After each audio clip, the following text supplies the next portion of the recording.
Hello everybody, hope you're doing marvelously well. We are going to try out the Sonible Smart Comp. There's quite a few plugins that we've looked at recently which have AI capabilities. This one looks interesting because it's doing a full spectral analysis and then acting like a multi-band compressor with over 2,000 points. I'm excited to see what it will do. The great thing is with this review, and this is going to be real time, me messing around and seeing what we can get out of it. And the other thing, of course, is they are giving us 3 copies to give away, so you can enter to win those.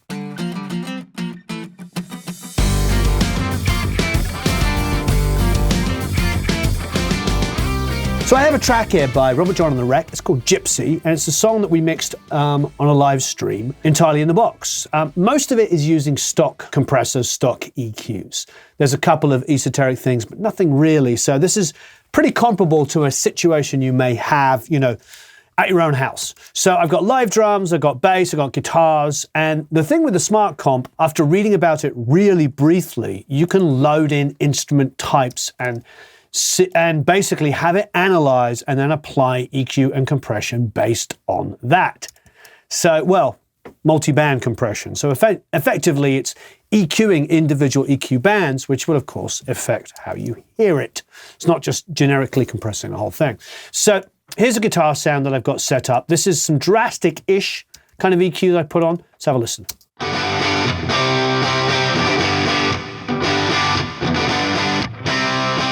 Take off the reverb.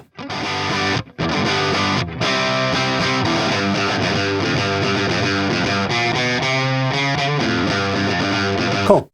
So what I've done on the EQ using a stock plugin is do a bit of boost, about 5K, and then I'm doing some low passing, so, pulling off some of the highs there. But I'm also high passing, killing a bit of low lows at about 150, 200. So it's essentially boosting some high mids and then cutting some lows. So let's mute that. Let's have a listen to it dry without that EQ on.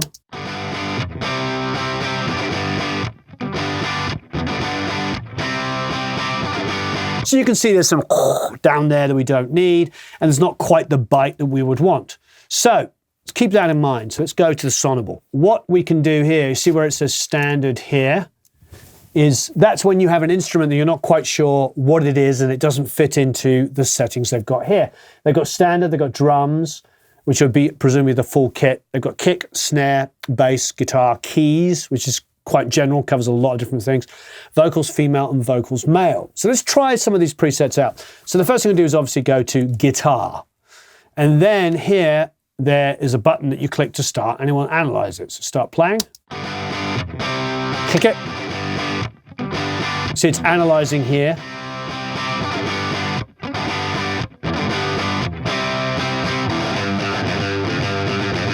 Interesting. It's done something pretty similar to what I've done. It's boosted the high mids.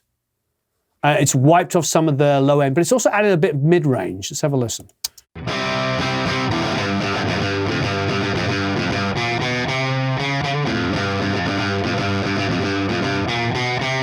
I like how tough it's made it with the mids. Let's see what my EQ is doing.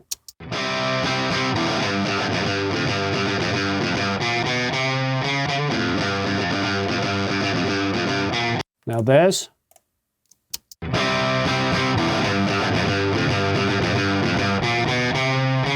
There's definitely some 700. It's got a bit of that high mid boost and it's definitely wound off some of the low lows. It's interesting though, of course, because everything you mix is going to be in context of other instruments. But I do like the kind of nose on that guitar.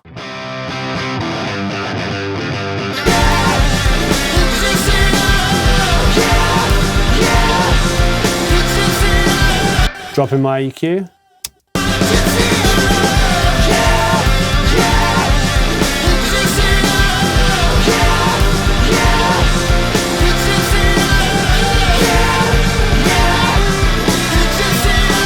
I like it. It's also giving it a little bit more oomph, a little bit more volume. So it's actually a nice choice. I like the little extra mid-range that's added there.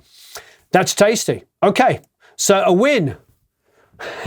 One choice and off we go. Really, really cool. Let's try it on a group of bass. Now, This could be different and interesting. Now with the bass, I've really attacked this quite heavily. So have a listen to the bass.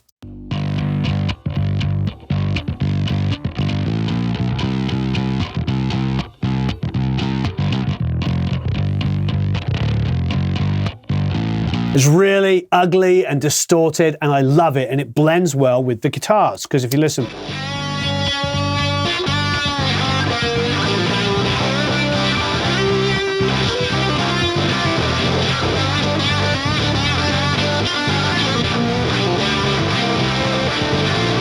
So you can see why all the extra grit is in there. So I'll be intrigued to see what it does here. So I've got a lot of stuff on a bus here to create that. I've got some EQ where I wound off super lows to get out of the way of the kick, but then I went into an R bass, which is pretty aggressive, like giving us a lot of low end.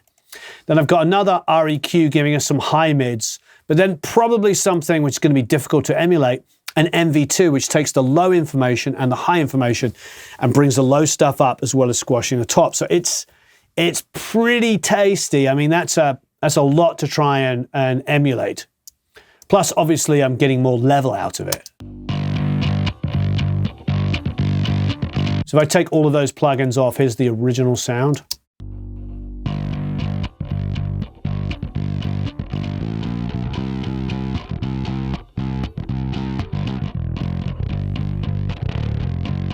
It's actually pretty decent. So let's see what the Sonible does. So I'm going to grab that. We're going to go to bass, start playing it, and then of course hit this button to have it analyze.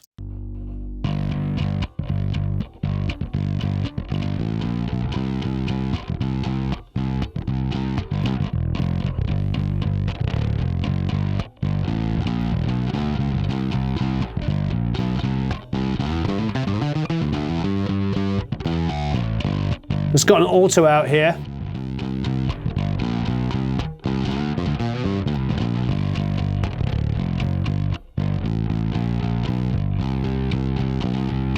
It's not doing a huge amount of gain reduction.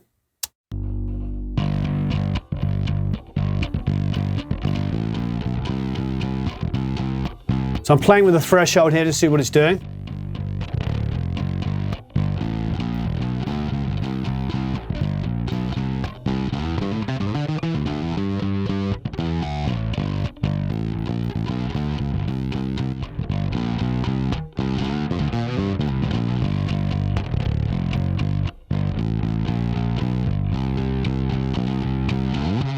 I think, which is very typical with a lot of AI products, is like you still have to have taste.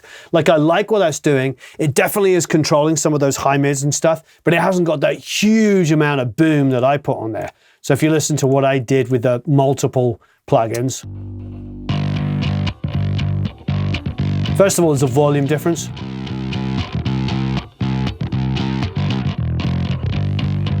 But you hear that bratty high end, but you also hear the low end. Now let's go back to Smart Comp. So it's not bad. Hasn't quite got the high mid over the top aggression. However, this has definitely evened it out. So why don't I just crank the volume up a little bit more? So it's because the other plugins would really drastically bring up the volume. Let's try this against the drums. Nice.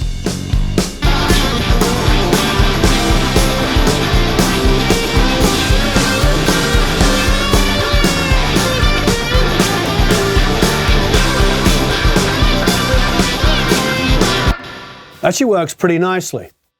I think some of the things that I'd be intrigued to see, because the bass, obviously I did some dramatic kind of bass boost, but then controlled it with plugins. It's come pretty close. I think the kick is going to be interesting though, because the kick here, there's no samples on any of this recording. This is all completely live. The whole album was done live in a day. So there's lots of live performances. But here's the kick.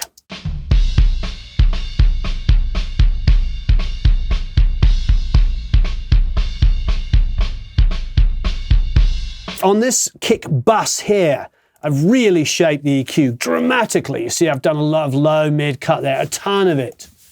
And then I've cut some 80 and 110 to help the bass sing. And then, of course, I'm using the MV2. So you still get a bit of the air in there, the oi, oi, oi kind of thing, but tons of scooped out low mids. So let's see what we grab the Sonible here, start it playing.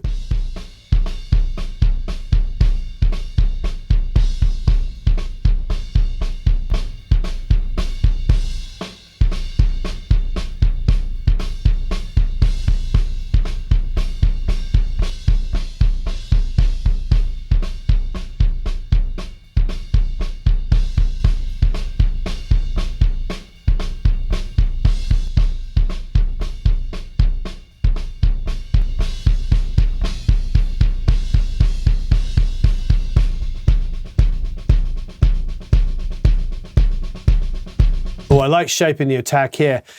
That just makes it seem a little bit more snappy to me.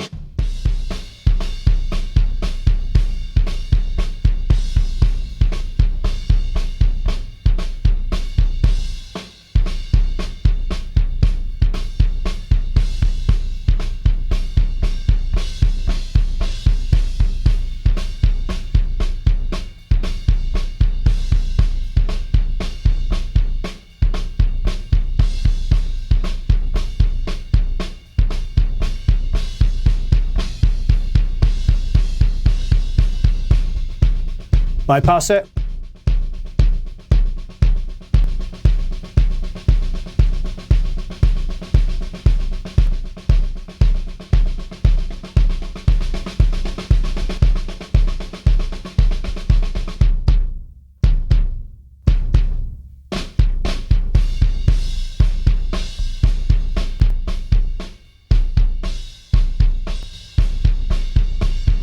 I like it.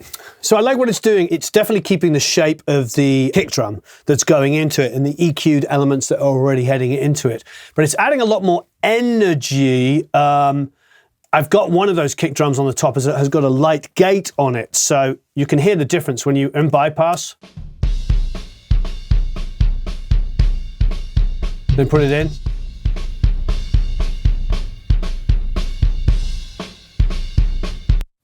The way the release was working there, and we can go back and redo this.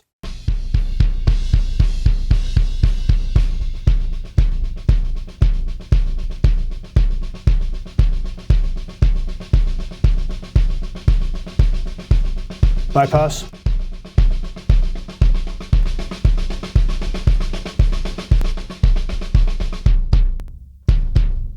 So it's interesting. It's sort of keeping the integrity. This is what's really nice about it. Okay, so my guess is if you've got some really nicely well-recorded stuff, this is going to be really good for you to get quick and easy mixes going because you're going to keep the integrity of the actual recording. Let's try something for Schnitz and Sniggles. Drop that into the full.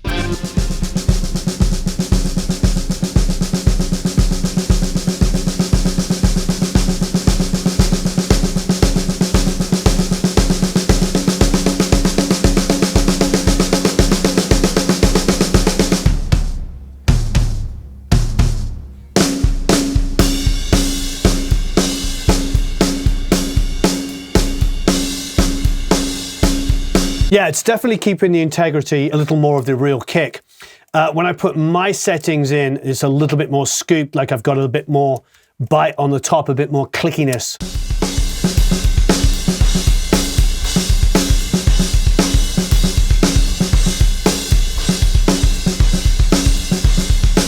I find I'm not afraid to do really, really drastic EQ moves. So this seems like a really, really nice way of getting a good balanced signal, keeping the integrity of your music.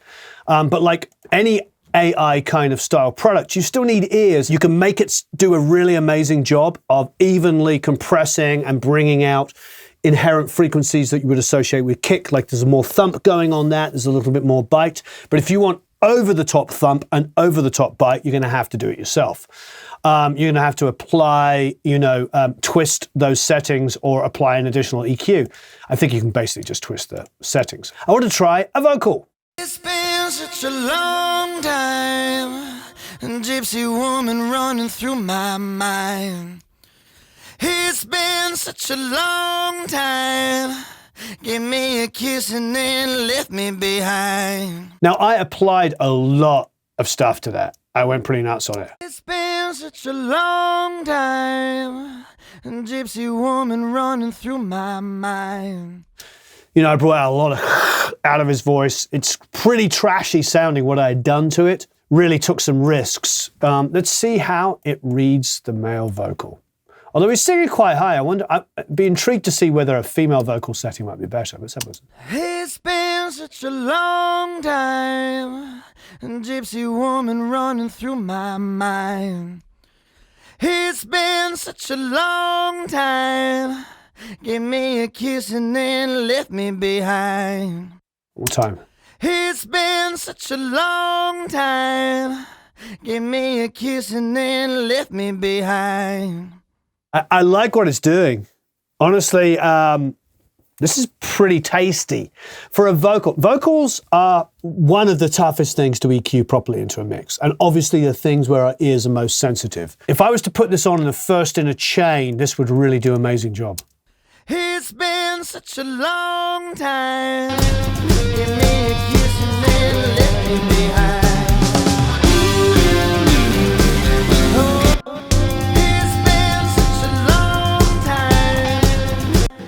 Now let's have a listen to what we had before, because we had a lot of stuff going on before. It's been such a long time. Give me a kiss and then left me behind. Super hyped. Let's go to this. It's been such a long time. Give me a kiss and then left me behind. That's nice. That's nice. That's been my favorite thing so far. I mean, I like what it did on the guitars by adding that little mid-range poke, but that's nice on the vocal. That's really tasty. It's been such a long time. Gypsy woman running through my mind. It's been such a long time. Give me a I think what I like about a lot of modern mixes compared with some of the older ones, we talk about this quite a lot, is the lack of splashiness and high end. In the older mixes, like a lot of the stuff from like the mid-late 90s, especially like sort of late 90s, early 2000s, a lot of those mixes do not translate very well onto like phones and stuff like that. You listen to sort of like rock bands of the late 90s and you literally hear pss, pss, pss, pss, pss, pss, pss, pss, pss, going on all the time. It's absolutely crazy. I watch a lot of mixers who mix, they'll gate things and there's like bleeds of cymbals coming through and it sounds exciting, you know, but it doesn't translate very well into a modern realm because you've got just coming out of these tiny little speakers. What I'm loving about a lot of modern vocals now is, especially with these kind of AI, really super smart devices, is they're getting in there and evening out all of those kind of areas where typically we used to run like multiband compressors and tons of like de-essers just to get that vocal to sound smooth. That immediately does a great job. I mean, just listen to it before and after. Here's in the track.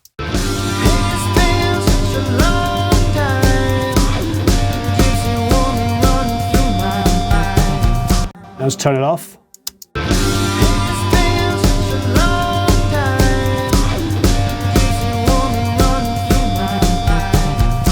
Much more even.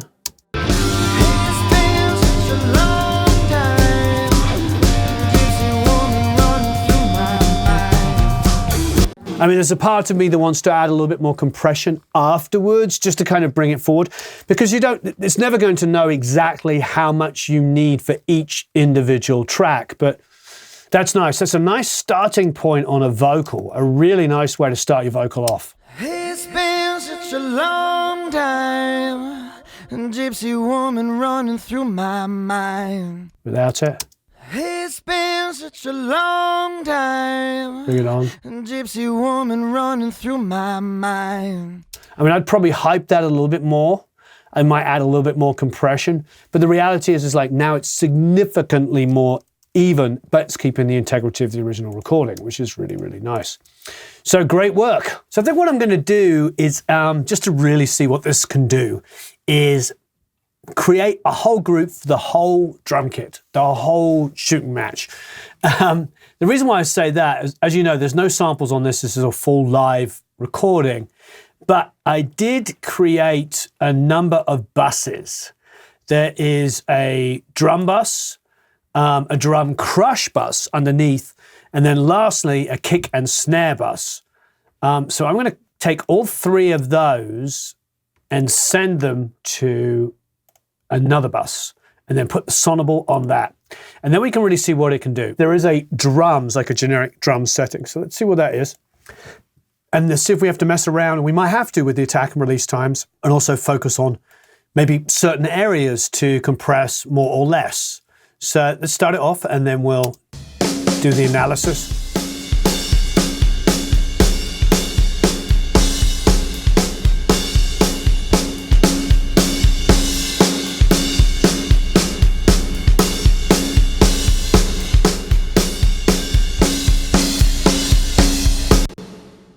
That's definitely better. What it's bringing out is a lot of the ambience, but also increasing the attack times as well, somewhat.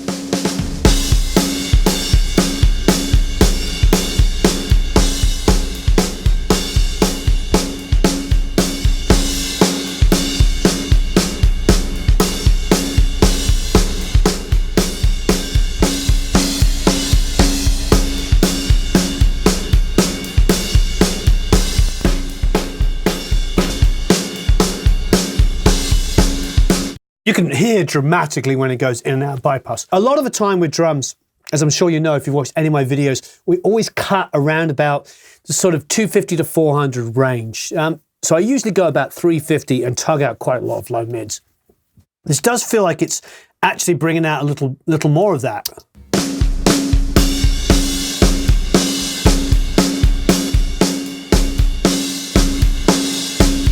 It's definitely exaggerating some of those attack times in a way that just gives a little bit more snap. But at the same time, like I said earlier, I like the way the ambience is coming up. So there's a spectral compression thing here. They've got sensitivity defaulted to 100. You can actually go more than that. So let's see what that does.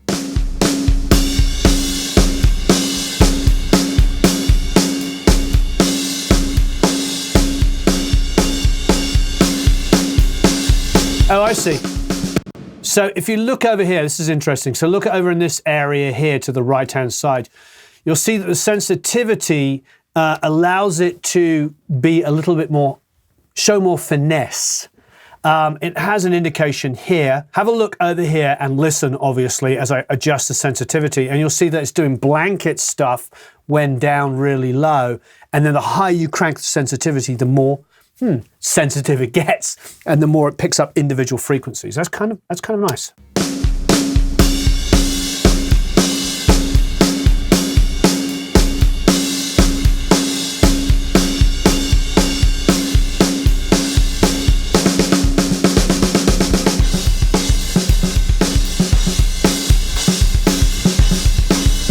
There was a huge shift. If you listen to the snare, when I go up right up to maximum at 150, even come down to like 20 or something like that, you'll hear that there's little subtle high end on the snare, which comes up a little bit more. It's really nice.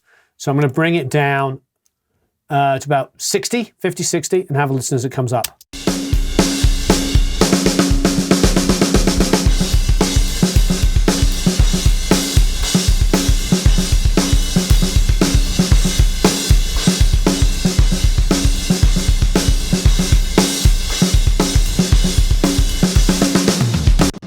With the sensitivity up, the high end is a lot more detailed.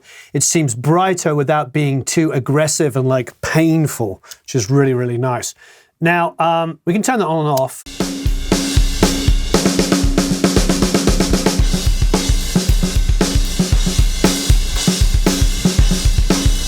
Really noticeable in the high end, all that detail there. Okay, now I know you can actually adjust this here, so you can focus on areas. So if we just wanted to work the low mids in particular, let's just say we take that to 200 and this to say 5.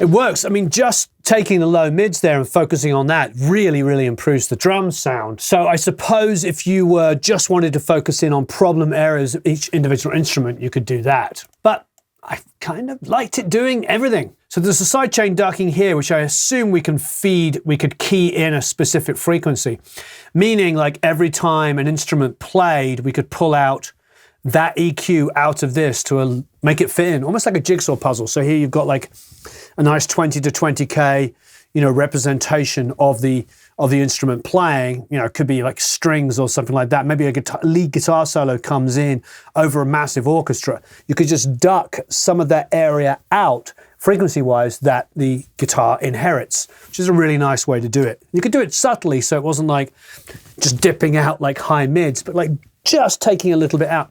I do it all the time when it comes to like lead guitars and lead singers. I will duck the lead singer and the guitar player around each other. Usually it's like if the singer's singing, the lead guitar ducks slightly. It's like, and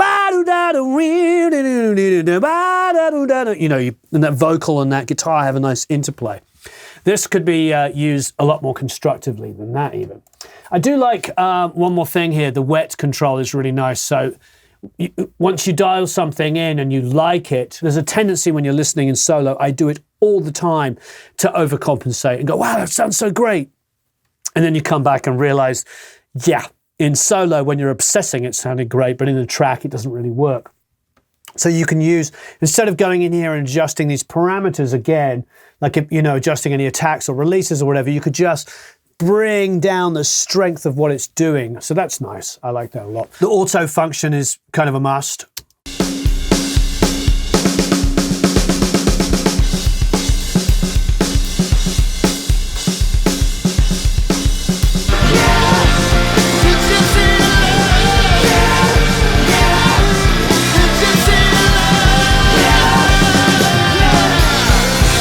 Yeah, huge difference. Really nice. Really, really good. Okay, so a great plugin. For me, it seems like take your recordings, use them on individual elements, use them on bus groups of like drums and stuff like that, to take what's inherently good about what you've got and preserve it, and then, remove unwanted frequencies, or at least pull them down to a certain extent. That seems to work really, really well. It's a very subtle device at most times. I haven't heard it do anything that's completely destroying the sound. I think it's a very supportive tool. And, I don't know how many instances you could get going, but I don't know, why don't we just, for schnitz and schniggles, I just open it up on every single track of the whole session. Auxiliaries, everything has an instance of Smart Comp. It's even playing on master bus and everything. Okay, let's press play.